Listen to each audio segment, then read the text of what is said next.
Hello everyone and welcome to the Vlinkaz channel. In this video, I'm going to show you how to turn on developer mode on your Windows 11 computer. And now let's get started.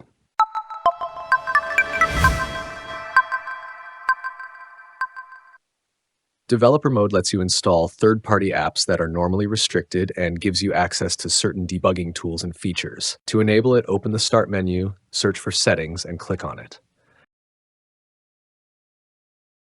On the left-hand side, then go to System, then Advanced, and scroll down to find Developer Mode. If you can't locate it, use the search box at the top and search for Developer, then click Use Developer Features.